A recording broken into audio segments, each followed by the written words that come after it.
This is the problem that many people who defend Israel do not understand.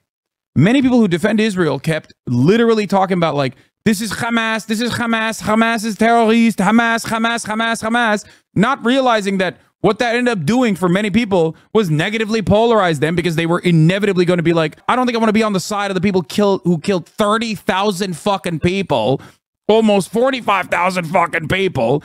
So whoever the other side is, I'm with those guys, the guys that are getting blown up. Oh, are they Hamas? Okay, maybe they're not so bad. That's what they did.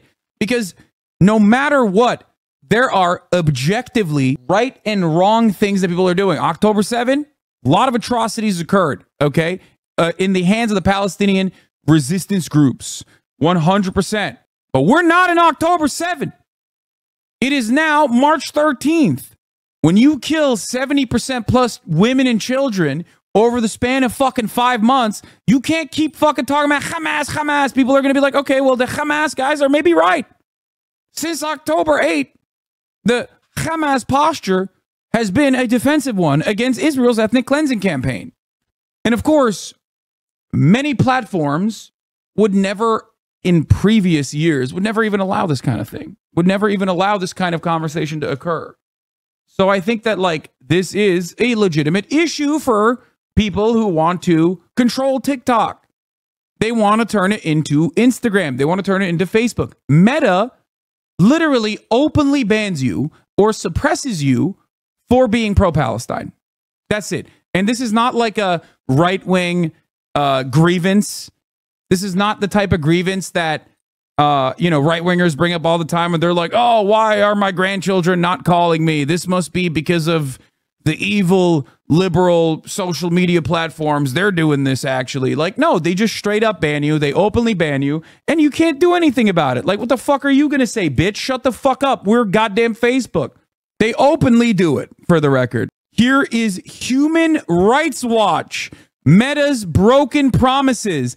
Systemic censorship of Palestine content on Instagram and Facebook. That's the Human Rights Watch, dog. This is not like, we're not fucking making shit up. And that's precisely what is very frustrating about TikTok, because they do not have that same stress points, as they are not beholden to the American State Department interests. They do not have the same interest. They want to control all of the narrative, and they recognize that the most successful social media platform, as it stands, is one that is uncontrollable. This attempt at regulating the internet is very different than all previous attempts. All the other ones failed, I think in part because practically they would have been unenforceable, but since the internet has consolidated into less and less platforms, which make it unfortunately significantly easier to censor, I'm worried we're watching the slow death of the free internet. The same thing happened in the US paper press in the 1940s. This is a censorship bill. 100%. One thing that a lot of people in the Western world don't recognize is that civil liberties are very important and kind of keep this shit going. Because if you don't do civil liberties, you have to do other stuff. You have to actually like improve people's economic circumstances. And we're not building any high-speed rail. Okay? So the dam will break.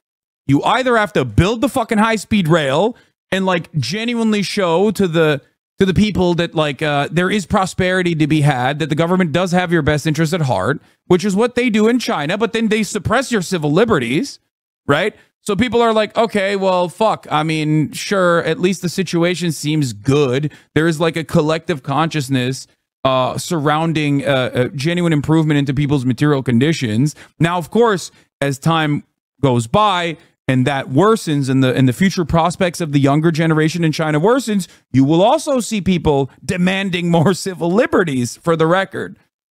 Okay? But in America, we ain't got any of that. Why? Because we got $5 jalapeno poppers, and we got fucking unlimited, unrestricted access to pornographic material online. We got fucking just slop. Okay? We got the bread, and we got the circuses. Now, if you take away the circus, well, Rome's gonna fucking burn. And I don't think these guys understand that.